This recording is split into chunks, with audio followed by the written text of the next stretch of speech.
కథలు వినిపించాలి, ఆకలైందంటే నువ్వే తినిపించాలి, ప్రతి మెతుకు నా బ్రతుకని పెంచేలా.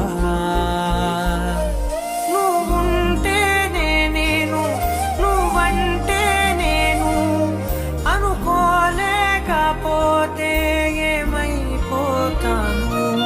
నీ కడ చూపే నన్ను కాస్తూ ఉండక తడబడి పడిపోనా చెప్పమ్మా.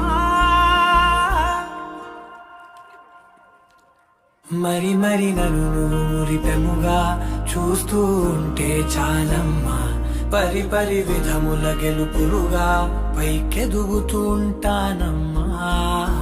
అయినా సరే నాటికి ఉంటాను నీ పాపాయినై, నిన్నొదిలెంతగా ఎదగ